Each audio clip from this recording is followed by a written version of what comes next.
AP schemes కి గ్రహణం పట్టింది. పేదల పథకాలపై కత్తి వేలాడుతోంది. ఎన్నికల రాజకీయం అభాగ్యులకు శాపంగా మారుతోంది.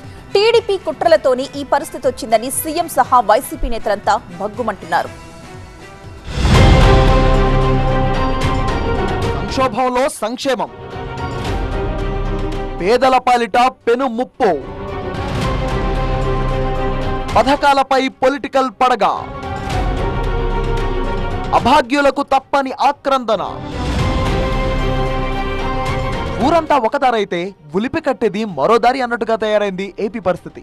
తెలంగాణలో పథకాలు యథాతరంగా కంటిన్యూ అవుతుండగా ఏపీలో మాత్రం రాజకీయం రాజుకుంటోంది. సాఫీగా సాగుతున్న పథకాలకు సడన్ బ్రేక్ పడుతోంది. ఏపీలో పెన్షన్ ఇంకా టెన్షన్ పెడుతూనే ఉంది. ఈ రాద్ధాంతం ముగియక ముందే పేదలపై మరో పిడుగు పడింది. పథకాల చివరి దశ చెల్లింపులకు ఈసీ రెడ్ సిగ్నల్ వేసింది. ఈ పరిణామంతో కోడ్ ముగిసేదాకా ముందడుగు వేయలేని పరిస్థితి నెలకొంది ఏపీలో. కానీ తెలంగాణలో మాత్రం దీనికి భిన్నమైన పరిస్థితి ఉంది. రైతు భరోసా సాయాన్ని రిలీజ్ చేసింది అక్కడి ప్రభుత్వం. తెలంగాణ పథకాలకు అనుమతిస్తున్న ఈసీకి ఏపీ విషయంలో వచ్చిన ఇబ్బంది ఏంటన్న ప్రశ్నలు ఉత్పన్నమవుతున్నాయి. ఇదే విషయమై నిప్పులు చెరిగారు సీఎం జగన్. పథకాలపై ప్రతిపక్షం పగబట్టిందని ఆరోపించారు. పథకాలను దిక్కుమాలిన బాబు ఆపుతున్నాడంటూ ఫైర్ అయ్యారు. నిమ్మగడ్డ రమేష్ ద్వారా పథకాలన్నీ ఆపాడని విమర్శించారు సీఎం జగన్. అవి ఆన్ గోయింగ్ స్కీమ్స్ అయినప్పటికీ కూడా ఎన్నికల కమిషన్ కు మీద వీళ్ళు ఒత్తిడి తీసుకొని వచ్చి ఆ ఆన్ గోయింగ్ స్కీమ్స్ ద్వారా ఆ అక్కచెల్లెమ్మల ఖాతాలకు పోవాల్సిన డబ్బులు కూడా దిక్కుమాలిన చంద్రబాబు నాయుడు ఆపుతున్నాడు అనంటే ఇంతకన్నా దుర్మార్గం ఎక్కడైనా ఉంటుందా అని అడుగుతా ఉన్నాడు మీ బిడ్డ.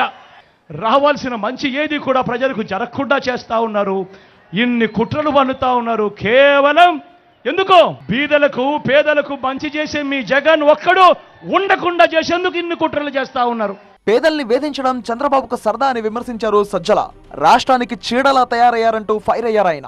ఆయనకు ఎందులో అయితే ఆనందం ఉందో, ఎందుకు వేధిస్తాడో తెలియదు కానీ పేదలను వేధించడం అంటే చాలా సరదా ఆయనకు.